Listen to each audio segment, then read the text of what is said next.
Okay, great. Should we start now? Let's start. Good? Are we good to go? All right, so I just thought for our lunch wrap, we'll just go through some proverbs together. I can just say a few things about each proverb. We read a proverb. Maybe we'll go through like seven of them. I don't know. We'll just take a chapter 27, and we'll kind of explain what it means, and then maybe you also get a chance to just talk at your table if you want. So let's go to verse 1. Do not boast about tomorrow, for you do not know what a day may bring. Okay, so the meaning has to do with like confidence about tomorrow, like what's going to happen tomorrow. And boasting is like maybe more confidence than we should have, like too much confidence about it. Now, I was thinking like some young lady may get married tomorrow, and maybe she's been planning for months for the wedding. So what's wrong with that? Nothing. Like that's fine. That's normal, right?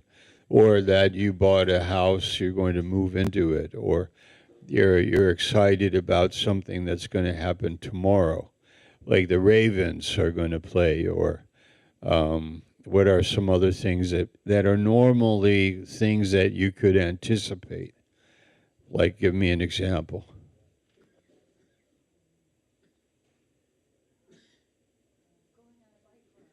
Going on a bike ride, sure. Yeah, like going out to a restaurant, going on a bike ride, um, buying something, selling something, going somewhere, a holiday. How about Thanksgiving? What a big holiday that is, and how nice it is to have an anticipation. But here it says boasting about tomorrow. Like I think all of our confidences have to be tempered with the sovereignty of God, and know that maybe tomorrow doesn't come. Like all in our hearts understand that life happens, and the very thing that I'm expecting is not happening, and that's called disappointment. So the way never to be disappointed is to have your expectation in God. That's Psalm 62:5. God is my expectation. So even though I could be, I guess you could say, heartbroken, disappointed, I'll not utterly be cast down, because there is another day, or you can say, I have God. God is my helper. God is my strength and my helper. So verse 1, I think, is pretty clear. Is that correct? Do not boast. How about James 4? Doesn't it say, I will go here and there, buy and sell and get gain? And he calls that boasting, and that boasting is evil. So there is something about human life where we get attached to something with too much confidence regarding that thing. Is that correct? Okay, you want to rehearse it with your neighbor at the table for a minute? Brigida.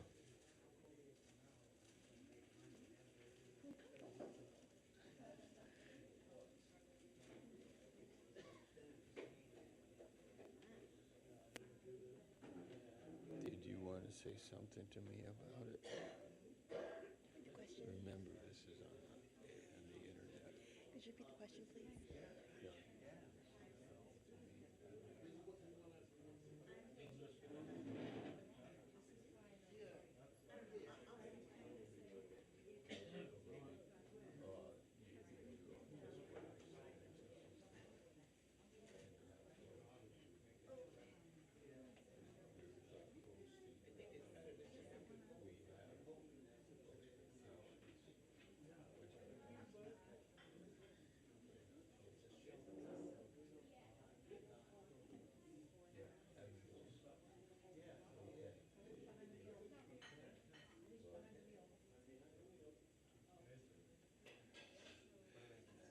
verse 2. We're going to verse 2, okay. Proverbs 27, verse 2. So, Brandon, good to have you here. You're on perfect timing. Let another praise you and not your own mouth, a stranger and not your own lips. All right, why can't I praise myself? Why can't I think highly of myself, talk highly of myself, and praise me with my own mouth? Why can't I? What? Yeah. Yeah, like if you have certain qualities, why would it be better for somebody else to say them? Like why? Yeah, I mean when I mean it's kind of more objectifies it if it's not me. If it's me, it's more subjective, and the credibility isn't the same. If I just say how honest I am, how honorable I am, how faithful I am, how trustworthy I am, how honest, how dedicated, how humble I am. Okay, like it discredits itself, isn't it? Somehow. I mean, So then it says, "Let another man praise you," which means you're not going to be in charge of that praise. It's going to happen spontaneously and at their own person's discretion and their own choosing if they say anything good about you or me, right? So it's just going to be, I think it's obvious, but we're talking about it because it's a proverb that's worth talking about. I wonder how it would relate to somebody in high school. You get good grades in school, but you don't talk about it. You're a good basketball player on the court, but you're really not talking about it. Because when you have to talk about it, that also sounds like there's something missing in your character, that you're trying to gain the favor or be noticed. So if you don't need to be noticed, here's a proverb. It says that a man will, how does it go? He carries his own, how does it go? Wow. It's, you carry, a good man, it kind of rests in his own bosom. Like you carry it yourself. I mean, another way of saying it is when you go to bed at night, you are with yourself. And if you are a good man, like that's enough for you. Like you don't have to talk about it. You are bearing the benefit of that goodness in your own heart, right? It's a good word, isn't it? I wish I could remember it. Remember that proverb. I'm trying to remember it. I know it's there. Yeah. Okay, so go to verse 3. A stone is heavy, sand is weighty, but a fool's provocation is heavier than both. Whoa, that's a good one.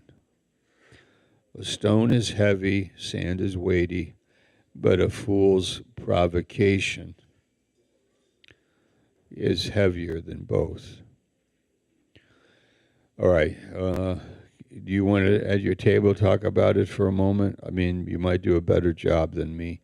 A fool's provocation. That's where you're tuning in to that phrase, a fool's provocation.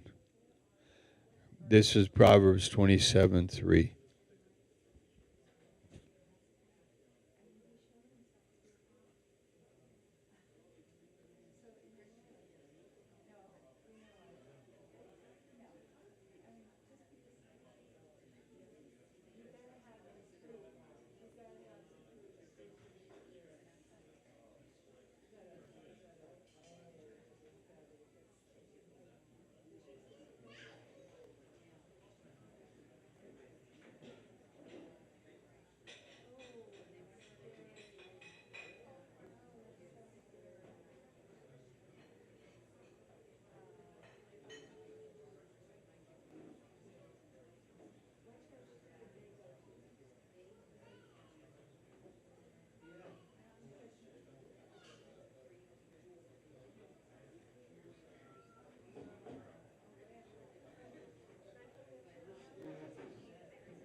Okay, here's a thought. What is it about weight, carrying extra weight?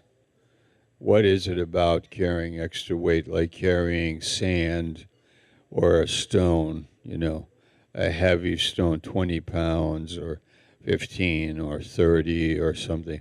What is it about it that's the point here? It's what? The burden of it, the extra strength is needed, the energy expended, um, heaviness. Heaviness is something we all understand. How about like emotional heaviness, where you carry weight, you can carry depression, sadness is like a weight, like you could be hurt, like very hurt by people and carry it as a weight. So do people do that? They carry anxiety, fear. There's things that people carry around in life. Okay, so that idea is like a good one, I think, to think about. I think during COVID, people were carrying the weight of COVID and the fear of dying, and also the trouble. Like Bree worked in the hospital and she saw it happening. She saw people dying, and you carry weight, right? So, but now it says, but a fool's provocation is heavier than both. So we have to find out, what is a fool's provocation? What is that? Can you think of it?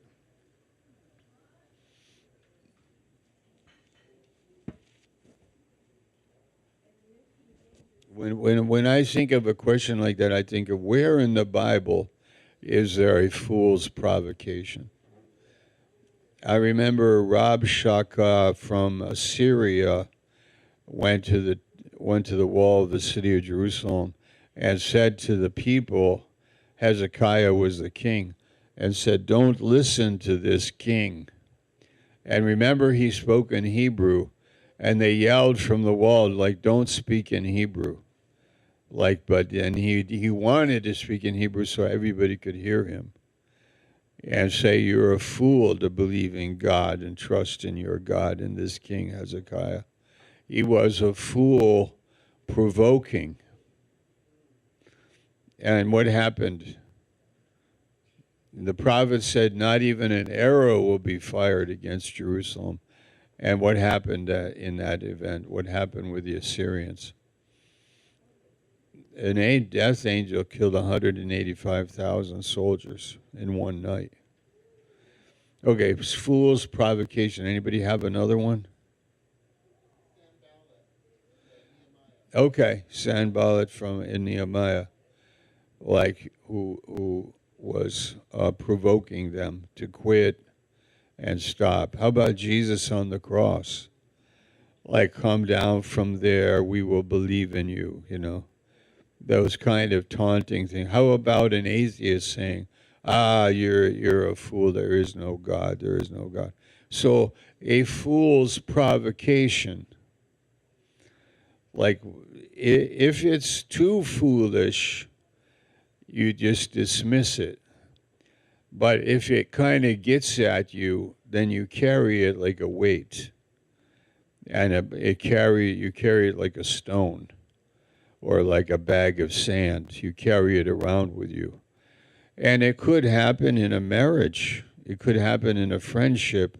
It could be in a family, that a family says something to you, and it's like foolish, but because of where it comes from, it hurts. You carry it. You carry it. It's like a foolish provocation. And remember, like, just to make it sound a little funny, remember when we were kids, there was your mother wears army shoes. I think it was, like mocking your mother, like as kids, your mother wears army shoes. Anybody ever hear that? And Chrissy, you did?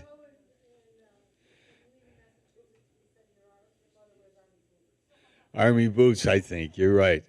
Well, I think it's our generation because nobody else heard it or what? Your mother wears army boots, yeah. What? Yeah, remember that? Yeah, it was our. That's funny. We're probably the same age. Yeah, so it's foolish, probably, just a humorous thing for us, but um, maybe more seriously, a family gets into a argument at Thanksgiving dinner. You have a nice family time at Thanksgiving and in the kitchen, like some kind of foolish thing is said, and people that night go to bed with that in their minds about some provocation that was unnecessary, provoking people to like some anger or something unfortunate. So that's verse 3. Should we do one more? Verse 4. Wrath is cruel, anger is overwhelming, but who can stand before jealousy? Wow, that's a good one. Could you go over that for a minute with your people at your table? Wrath is cruel. Okay, wrath is cruel. Anger is overwhelming, but who can stand before jealousy? What's the difference between wrath and anger and jealousy?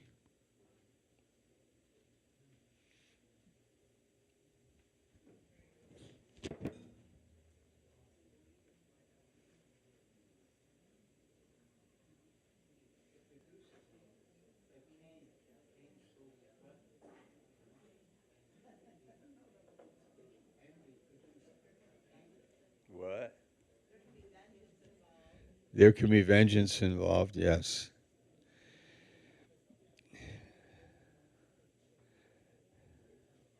I have a comment on it. Um, do you know, I read, I don't know, I don't have a lot of information on it, but that jealousy is a common thing with women. I think it's with everybody, but with women, okay? But if you had a room full of, let's say, 100 women, and by the way, we're going to have here in a couple of days, going to have a women's seminar. Is there wrath there with the 100 women? There is no wrath. Look at the next word. Is there anger there in the room? No. But how about jealousy? What is the difference? Wrath is visibly seen, and also anger is manifested outwardly, but jealousy is not. You have 100 women, and they're all like very well behaved, very easy to be with, very nice people, but there's something behind in the heart, like deep, that is not manifested obviously. So when there is wrath, you can stand against it because like you recognize it. When there's anger, you can see it. But when there's jealousy, you can't see it. But how will it get you? Later on the phone or behind the scene or not like outwardly, but it'll be working from the heart. That there'll be a little sound in the voice where, like she, well, I know she's a very nice person, but actually, and now comes the poison, like, oh yes, I know exactly what you mean. Like she's a wonderful person. But I want to say one thing about this, and there it comes. So who can stand before that kind of like subtle communication? That jealousy is like behind those poisonous words that aren't going to be said all the time, everywhere. and they're not going to be visibly traced. There will be something that'll be much more subtle, like poison. Poison is like subtle. You don't know you're drinking it. Yeah, like you don't know that you have a cancer. Who can stand against jealousy because of the way it manifests itself? It's much more subtle. Yeah, right? Oh boy, I think I got to stop talking now. Should we do one more? Okay, we're just doing them because they're written here. And I don't have anything, verse 5, last one. Better is open rebuke than hidden love. Do you like it when somebody is like open and loving and wise, but they're direct and there's open rebuke? But it's based on truth and it's for our good. When I was in high school, my experiences with athletics and football coaches and lacrosse and so on, those coaches were always direct, and they were usually tough guys. But I needed it and I wanted it. There was no question what he thought of you, like if it was good or if it was bad. It wasn't anything hidden. It was like open rebuke. And in a way, at your table, talk for a minute about who was your favorite teacher in school?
Okay.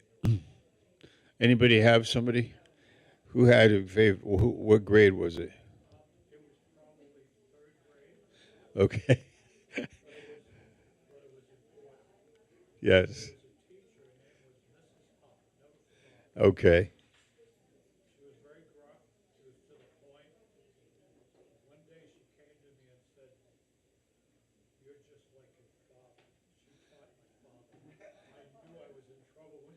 Oh my. Oh my gosh. Yes. Okay. Third grade teacher. How about this table, Pam?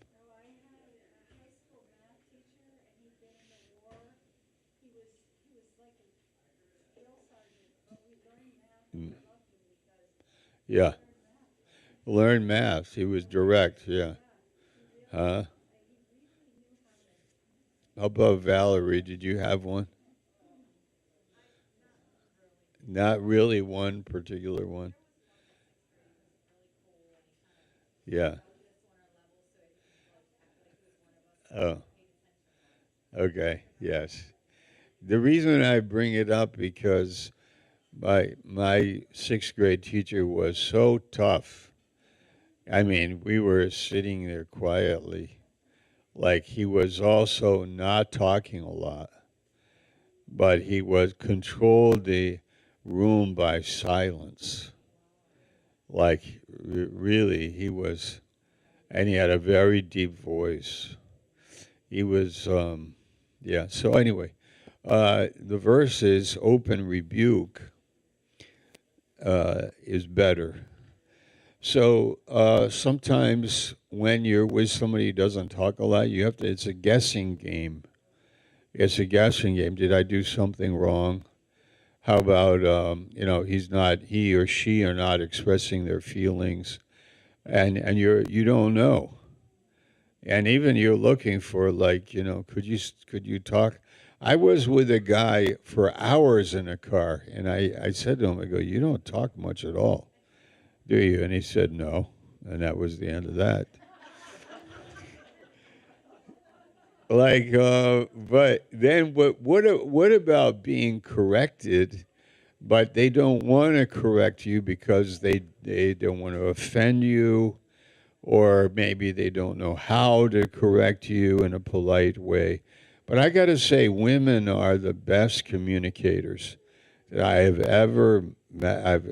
This is so a blessing, I think, that women are such good communicators, expressing. And in a family, when your mother talks to you, like your mother helps you, like the ladies are good at it, aren't they, guys?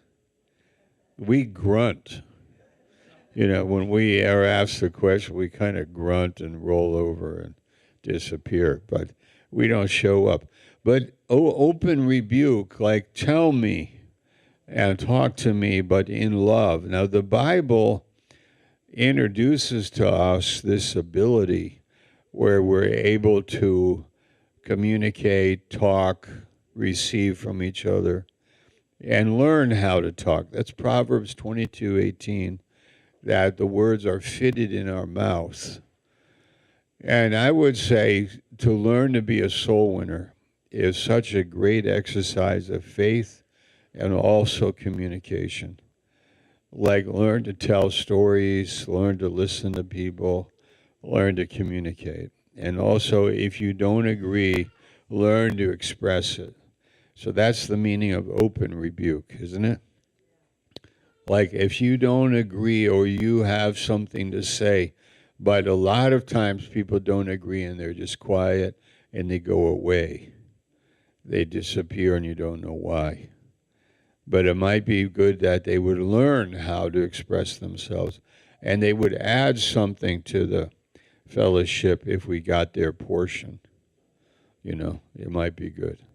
Okay, open rebuke is better than secret love. What is secret love? Help me out. What? I don't know either. I got to go to my office and look it up. What? What is secret love? Yeah, that's how we read it, right? Yeah, you don't know. Um, there might be love there, but it's some kind of abstract thing, and it's not expressed. Is that right? It's there might be some love there, but it's not expressed. Secret. It's secret love. Um, there might be.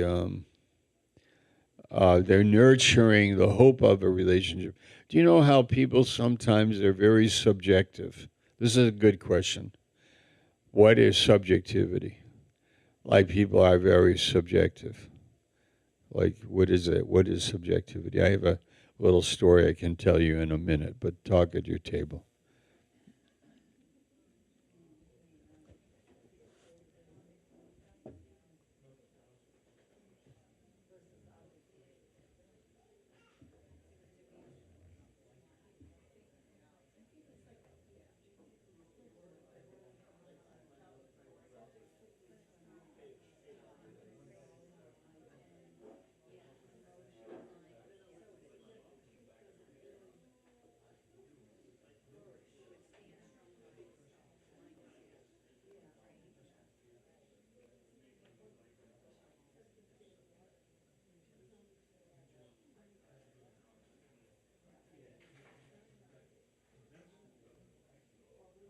Tommy.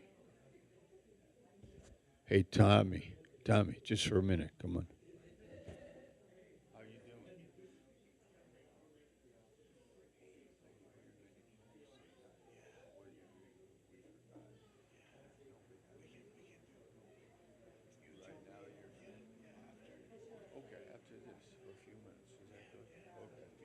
Okay, come to my office and I miss you.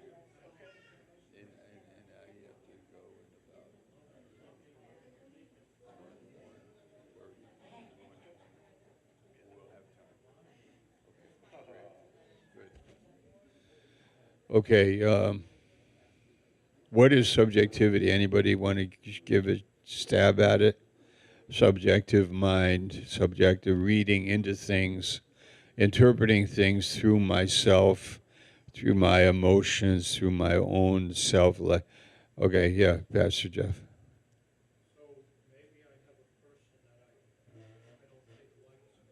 Okay, I there's a person I don't think they like me.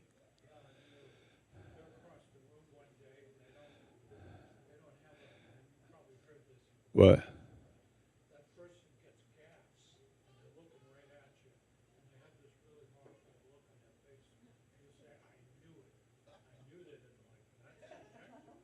Yeah, yeah.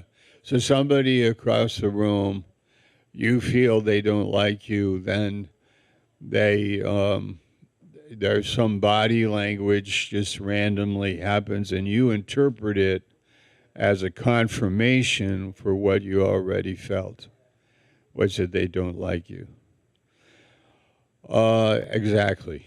It's just so easy for us to read into things that are not there. So, objective truth is like not to be sensitive about those things, but to be more objective. And if you have a landscape behind the person, kind of like a landscape or a grid or a reference, it should be 1 Corinthians 13 love, which is not thinking evil, putting on the best kind of scenario as possible. Somebody could say then you're putting your head in the sand. You're ignoring the problem. And the answer is, yeah, I am intentionally loving and not suggesting there's a problem, but I'm going to do the best I can to put on it. In the absence of information, objective information, then I'm going to assume the best about that person. That person is fine. They have the love of God in their heart, and I love them, and that's all that it is. So, but some people are, because of hurts in life and maybe rejection and so on, they have in their soul like a reference that they read into things that are not there. They feel rejected because they feel rejected. They are sure something bad is going to happen to them because bad things always happen to them. You know, that kind of thing. So, like, I mean, you can't actually blame the person if they don't know any better, but we have to kind of work on this whole thing of being subjective. So, secret love could also be maybe some subjective kind of love. Uh, that may not be the healthiest. Um, Maybe we could say sentimentality, natural preference, subjective orientation. Um, a to use the story that I want to share, one pastor said he was telling jokes about it, that at a conference you have these young girls, they want to get married, or that they like some guy. The guy comes into the meeting, and then he wants to like find out some information. So he talks to one of the girls, and then the girl is just starts imagining things about her relationship with the guy. Why did the guy talk to her? What did he say? What did she say? What did he say? And now, like, she's already picking out her wedding gown. Like, this thing has gone way too far. So this is kind of a funny thing, but is that secret love, or is it a love that's not like objective? So open rebuke maybe one thing that we do like about people that are being direct is that, they are not afraid to, with the relationship, they're not afraid. They can openly rebuke. And hopefully it's with love. And that's what I said about like teachers in school. When you have a teacher that is direct and helping you and so on, and you know that you failed the test, your teacher told you that if you didn't study, this is what would happen, or she told you the answer, but you weren't listening. And so to be trained with that open rebuke is better than a subjective atmosphere where you don't really know where you stand, you know. And that's why, like when Jesus was in the Gospels teaching, there wasn't any question what he was saying, and people did get offended, but it would be better to be offended now with Christ than to be misled in some subjective mindset. Okay? Praise the Lord. So there were how many Proverbs? We did 5 of them. Great time. Amen. Grace.